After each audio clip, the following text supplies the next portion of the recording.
அறுபடை வீடுகளில் மூன்றாவது படையான பழனி முருகன் கோயிலில் தைப்பூசம் மிகவும் விசேஷமானது. தைப்பூச தினத்தில்தான் பூமி தோன்றுவதற்கு முன்பு நீர் தோன்றியதாக முன்னோர்கள் கூற்று. அருணகிரிநாதர் பழனியை பற்றியும் அதாவது திரு ஆவினன்குடியை பற்றியும் 90 பாடல்களை பாடியுள்ள சிறப்புக்குரிய தலமாகும். தாய் தந்தையிடம் பெற வேண்டிய ஞானப்பழமான மாம்பழத்தை தன் அண்ணன் விநாயக பெருமான் பெற்றுக்கொள்ள பாலகன் முருகன் கோபித்துக் கொண்டு வந்த இடம்தான் பழனியில் உள்ள தண்டாயுதபாணி அருள்மிகு சுப்பிரமணிய சுவாமி திருக்கோயில். இங்கே தியான நிலையில் முருகப்பெருமான் தண்டத்துடன் ஆண்டி கோலத்தில் காட்சி தருகிறார். போகர் சித்தரால் உருவாக்கப்பட்ட நவபாஷான சிலையாகவும் செவ்வாய்க்கு பரிகார தலமாகவும் ஞான பண்டிதனாகவும் காட்சி தருகிறார் பழனி முருகப்பெருமான். உலகில் எங்கும் காண முடியாத அதிசயமாக தாய் பெரிய நாயகி, தந்தை பெரியாவுடையார் என ஒரே ஊரில் காட்சி தரும் பெரும் பாக்கியம் அருள்கடல் பழனி என்பதற்கு வேறு கருத்தில்லை. ஆம், பழனிமலை மேலே தனித்து அமர்ந்திருக்கும் தண்டாயுதபாணியை சிவனும் பார்வதியும் வந்து இறங்கிய இடம்தான் பெரியாவுடையார் சிவபெருமான் குடிகொண்டிருக்கும் பெரியாவுடையார் திருக்கோயில். இத்திருத்தலத்தில் பெண் தெய்வங்களே கிடையாது. ஏன் தன் மகனை சமாதானப்படுத்த பார்வதியை அனுப்பிய சிவபெருமான் தங்கியுள்ள இடம்தான் பெரியாவுடையார் திருத்தலம்.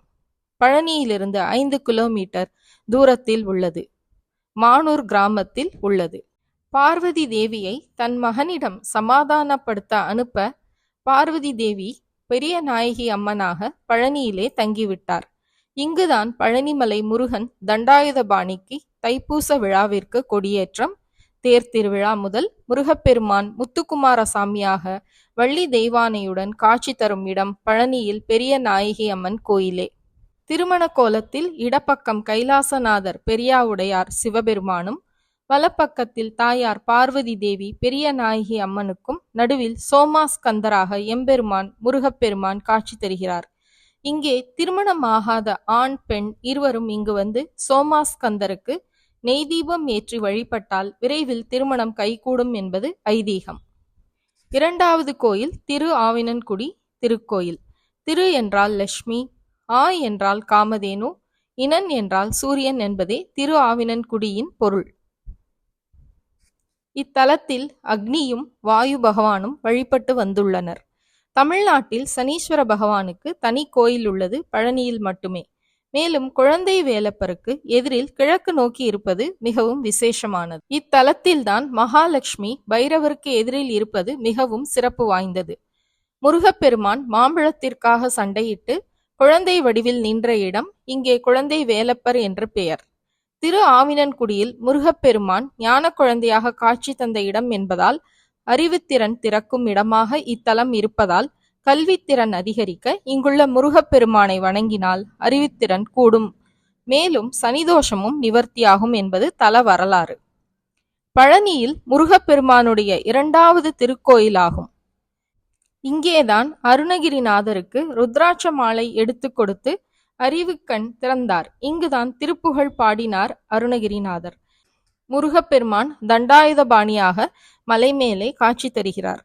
இங்குள்ள நவபாஷான சிலை போகர் சித்தரால் உருவாக்கப்பட்ட மூலவர் பல மருத்துவ குணங்களை கொண்ட சிலை. இரவில் மார்பில் வைக்கப்படும் சந்தனம் மறுநாள் நோய் தீர்க்கும் மருந்தாகவும் செவ்வாய்க்குரிய பரிகாரனாகவும் காட்சி தருகிறார். வீடு நிலம் பிரச்சனை தீர்ந்து சுபகாரியங்கள் நடைபெறும் என்பது நம்பிக்கை. இங்கே முருகப்பெருமான் ஆண்டி கோலத்திலும் ராஜ அலங்காரத்திலும் என காட்சி தருகிறார். எனவே பழனியில் முருகப்பெருமான் ஒருவனே 3 கோயில்கள் வெவ்வேறு வடிவங்களில் காட்சி தந்து 4 விதமான யோகங்களையும் வழங்குகிறார். 6 படை வீடுகளின் அதிபதி முருகப்பெருமான். அவனிடம் அடைக்கலம் அடைந்தால் ஏது பயம்? நினைத்த காரியத்தை நிறைவேற்றும் முருகப்பெருமானின் தைப்பூச திருநாள் வருகின்ற தை 29ஆம் தேதி பிப்ரவரி 11ஆம் தேதி செவ்வாய்க்கிழமை. எனவே பிப்ரவரி 6ஆம் தேதி தை கிருத்திகை நாளிலிருந்து காலை 6 மணி முதல் 7 மணிக்குள்ளே அல்லது மாலை 6 மணி முதல் 7 மணிக்குள்ளே இந்த ஒருவரி மந்திரத்தை பிப்ரவரி 11ஆம் தேதி தைப்பூசம் வரை தினசரி 36 முறை சொல்லி வந்தால் திருமண தடை நீங்கி வீட்டில் மங்கள ஓசை கேட்கும், குழந்தை பாக்கியம் கிடைக்கும் என்பது நம்பிக்கை. இதோ சொல்ல வேண்டிய மந்திரம்: ஓம் சௌம் சரவணபவ ஸ்ரீம் க்ரீம் க்ளீம் க்ளௌம் சௌம் நமக. பிப்ரவரி 6ஆம் தேதி முதல் 11ஆம் தேதி வரை தினசரி காலையோ மாலையோ சொல்லலாம், கேட்கலாம். அவரவர் வசதியை பொறுத்து 36 தடவை சொல்வது நலம். மீண்டும் ஒருமுறை மந்திரம். ஓம் சௌம் சரவணபவ ஸ்ரீம் க்ளீம் க்ளீம் க்ளௌம் சௌம் நமக. பழனி அருள்மிகு தண்டாயுதபாணி சுவாமி திருக்கோயில் தைப்பூச திருவிழா 2025ஆம் வருடம் தை 29 பிப்ரவரி 11ஆம் தேதி செவ்வாய்க்கிழமை நடைபெறுகிறது. முதல் நாள் தைப்பூச திருவிழாவின் தொடக்கமாக பெரிய நாயகி அம்மன் திருக்கோயிலில் கொடிக்கட்டி மண்டபத்தில் பிப்ரவரி 5ஆம் தேதி புதன்கிழமை காலை 10:50 மணி அளவில் கொடியேற்றம் நடைபெற்றது. அதைத் தொடர்ந்து 2ஆம் நாள் பிப்ரவரி 6ஆம் தேதி வியாழக்கிழமை காலை 9 மணி அளவில் முத்துக்குமாரசுவாமி தந்தப்பல்லக்கில் ரதவீதி திருவிழா நடைபெற்றது. இரவு 7:30 மணிக்கு வெள்ளி ஆட்டுக்கிடா வாகனத்தில் முத்துக்குமாரசுவாமி ரதவீதி திருவிழா நடைபெற்றது. 3ஆம் நாள் பிப்ரவரி 7ஆம் தேதி வெள்ளிக்கிழமை காலை 9 மணிக்கு தந்தப்பல்லக்கில் ரதவீதி திருவிழா விநாயகர் எழுந்தருளல் இரவு 7:30 மணிக்கு வெள்ளி காமதேனு வாகனத்தில் சுவாமி ரதவீதி திருவிழா. நாள் பிப்ரவரி 8ஆம் தேதி சனிக்கிழமை இரவு 7:30 மணிக்கு வெள்ளி காமதேனு வாகனத்தில் சுவாமி ரதவீதி திருவிழா நடைபெறும்.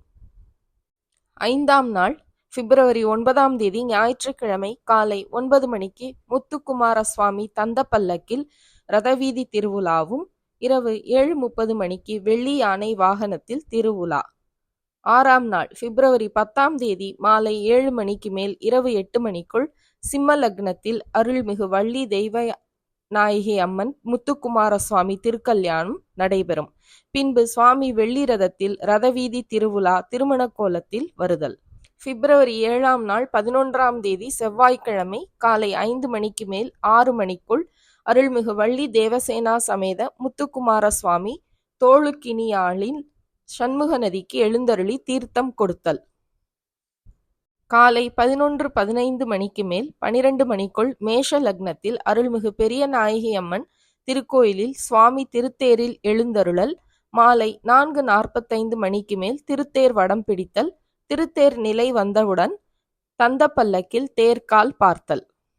8ஆம் நாள் பிப்ரவரி 12ஆம் தேதி புதன்கிழமை இரவு 8 மணிக்கு தங்க குதிரை வாகனத்தில் எழுந்தருளல். 9ஆம் நாள் விழாவாக பிப்ரவரி 13ஆம் தேதி இரவு 9 மணிக்கு முத்துக்குமார சுவாமி பெரிய தங்கமயில் வாகனத்தில் சுவாமி ரதவீதி திருவிழா. 10ஆம் நாள் விழாவாக பிப்ரவரி 14ஆம் தேதி இரவு 7 மணிக்கு தெப்பத்தேர் நடைபெறும். இரவு 11 மணிக்கு மேல் கொடி இறக்குதல் நடைபெறும். அத்துடன் 10 நாள் தைப்பூச திருவிழா நிறைவு பெறுகிறது. இது போன்ற ஆன்மீக செய்திகளுக்கு பத்மம் யூடியூப் சேனலை சப்ஸ்கிரைப் பண்ணுங்க.